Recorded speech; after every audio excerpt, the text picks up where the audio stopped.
This crisis can be a shifting point where we move from the era of, selfishness and competition to a different era that is more about cooperation and solidarity. Hi everyone, my name is Nikolai and I'm a video producer here at Mashable. I wanted to do a video series that looks at how we can create a more sustainable and more equitable future. This is my first time at Davos and I find it quite a bewildering experience, to be honest. I mean, 1,500 private jets have flown in here to hear Sir David Attenborough speak about, how we're wrecking the planet. And I hear people talk in the language of participation and justice and equality and transparency.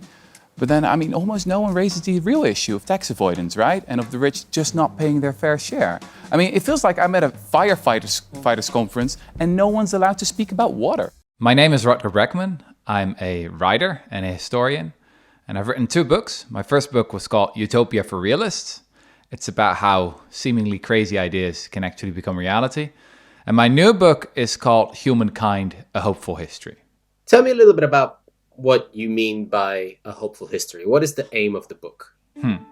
What I'm trying to do in the book is to redefine what it means to be a realist. So often when people say, oh, you got to be a bit more realistic, what they actually are saying is you got to be a bit more pessimistic. You got to be a bit more cynical, right? We equate realism with cynicism. And I think that's it. It's actually the other way around. It's realistic to be a bit more hopeful about who we are as a species. Because in the last 15 to 20 years, we've seen really this sort of silent revolution in science that so many scientists from so many different expertises have come up with a new, more hopeful view of who we are. What they're trying to say is that we have evolved to work together, to cooperate, and to be friendly. Today, if you just switch on the television and look at the millions of peaceful protesters, what they're basically saying is that they believe in something. That they don't think that everything is hopeless and that nothing's ever going to work out. They believe in change. And that is, I think, a really good reason to be hopeful about the future. Because cynicism is another word for laziness. But if you actually say, well, I don't think that people are angels, we're clearly not, and we're capable of the most horrible things, but I do believe that deep down we all have this striving for connection and this longing for friendship, etc., etc. And if only we could just build a whole society around those ideas. You can build totally different kind of schools that actually give kids the freedom to explore and to develop their creativity. You can build workplaces, that have very few managers and have a much more egalitarian culture that actually relies on intrinsic motivation, right? And again, it gives people the freedom to decide for themselves how they want to contribute. You can build a very different kind of democracy that is not about career politicians anymore, but is about average, regular citizens, participating in decision making. Because all the time, what you see is what you assume in other people is what you get out of them. If you assume that most people are lazy and only want to watch Netflix on the couch, then you're going to treat them in that way and that's how they're going to behave. If you turn it around, if you assume that most people are pretty decent, that they want to work with you, that they want to cooperate, then you're going to create the kind of people that your view of human nature presupposes. Why does assuming that we by nature are violent and selfish, why does that have such a deep impact on our society today, essentially? A cynical worldview has always been in the interest of those at the top, of those in power. Because if people really are savages, if deep down we're also selfish, then we need hierarchy, right? We need managers and we need CEOs and kings and queens and generals and the army and the police, right? To keep us in check. This whole theory, veneer theory, right? The notion that civilization is only a thin veneer and that, everything goes to hell once you give people genuine freedom.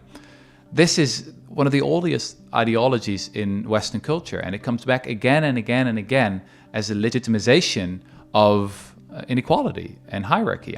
You see it right now in the United States. Right now, I think the nation needs law and order because you have a bad group of people out there, and they're using George Floyd, and they're using a lot of other people to try and do some bad things. And what we do, and we have it totally under control. When politicians make the argument of law and order, right?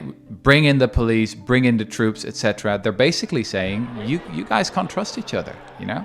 The hard truth is, you won't be safe in Joe Biden's America. And it's just easier to rule people who are scared. Now here you also see the revolutionary potential of a more hopeful view of human nature. Because if you actually believe that most people are pretty decent, then maybe you don't need all these inequalities and power differences anymore, right? And maybe you can get rid of all those managers and kings and CEOs and of the army and the police, etc. Maybe that's not necessary anymore, or maybe you can at least totally reimagine what that would look like. So for me, hope is all about the possibility of change. And this is also what history teaches me, right? I think that history is the most subversive of all the sciences because it just shows you that things can be different. There's nothing inevitable about the way we've structured our economy and society right now.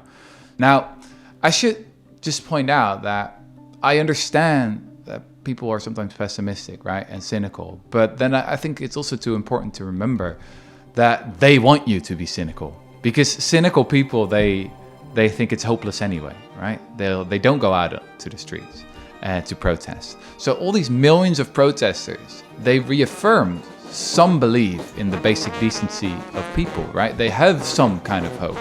The fact of this existence of this massive protest movement, peacefully protesting. I mean, again, this is extraordinary if you think about it.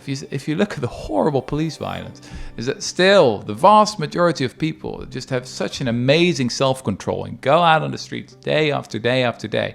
And that gives me so much hope because we have an extraordinary amount of evidence from sociology that it's actually peaceful movements that are more effective. And the results blew me away.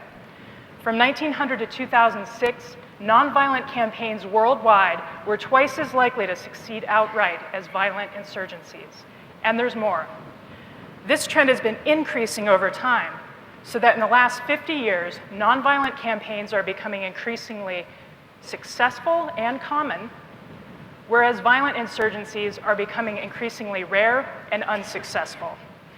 This is true even in those extremely brutal authoritarian conditions where I expected nonviolent resistance to fail. As a final question, can you show me, or can you sort of describe a vision of a future that is better than what we have now, based on this refined idea of the human nature? Well, let's zoom out a little bit.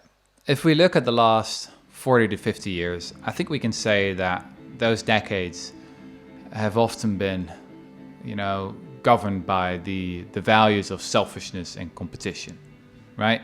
If you look at the 1970s and the 1980s, the 1970s was called the me decade, and the 1980s saw the rise of Ronald Reagan and Thatcher.